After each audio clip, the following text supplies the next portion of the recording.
aufführen durch eigene Arbeit, durch eigenen Fleiß, eigene Entschlossenheit, eigenen Trotz, eigene Beharrlichkeit, dann werden wir wieder emporsteigen, genau wie die Väter einst auch Deutschland nicht des Gegner hielten, sondern uns selbst nicht schaffen mussten.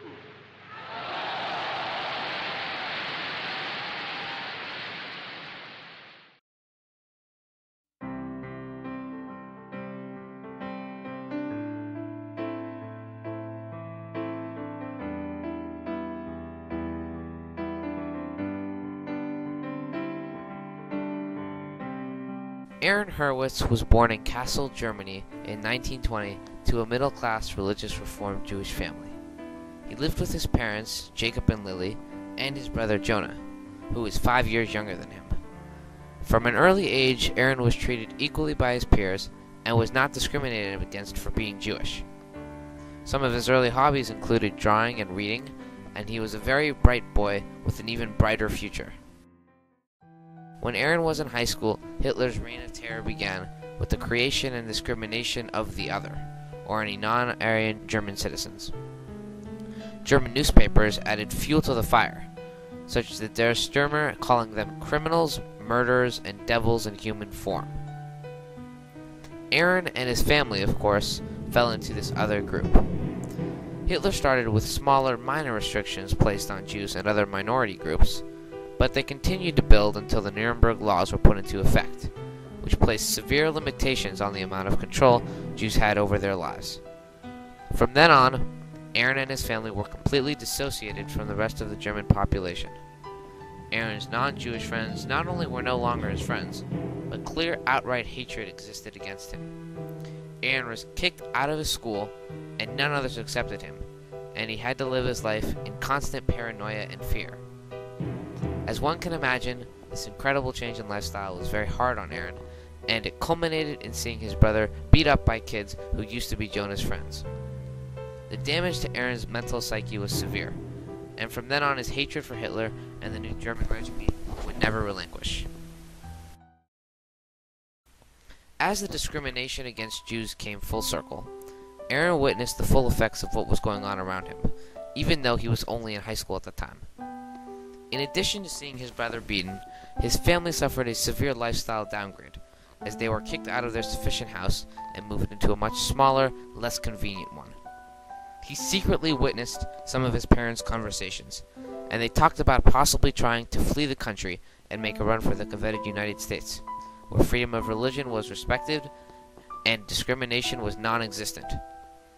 Even when Aaron simply walked outside, he would be shouted and cursed at for no other reason than being Jewish, and he always had to travel with another family member or there was a good chance he would be physically assaulted.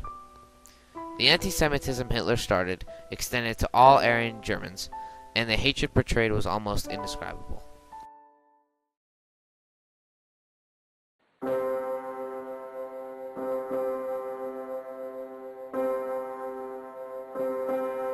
November 9th, 1938. Kristallnacht.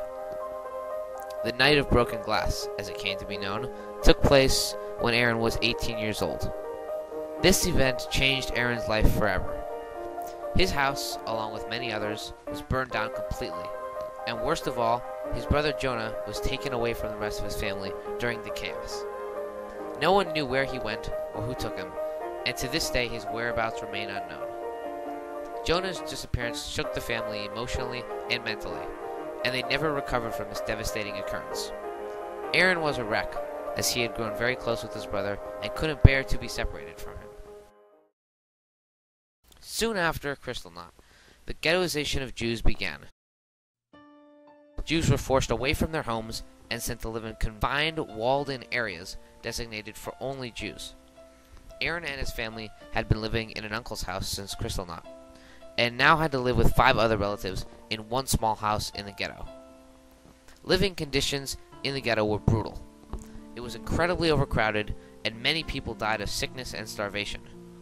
Aaron's family stayed relatively healthy, and ultimately he was able to adjust to the harsh conditions. However, they were nowhere near ideal, and no one enjoyed it.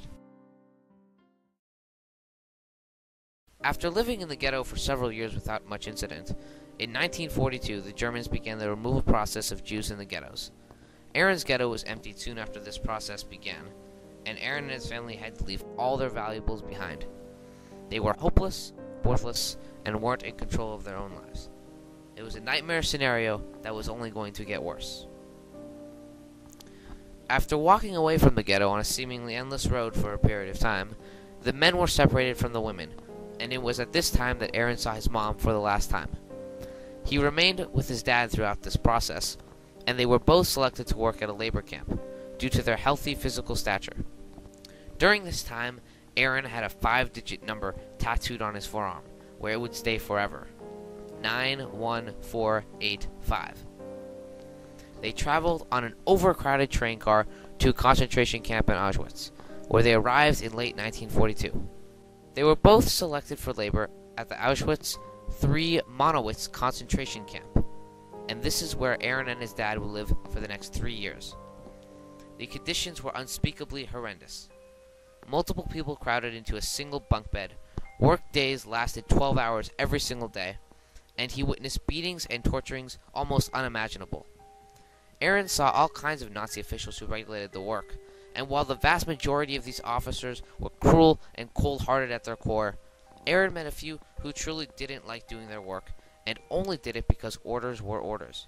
However, these sympathetic officers were few and far between, and ultimately only the incredibly close bond Aaron had with his father kept them both going.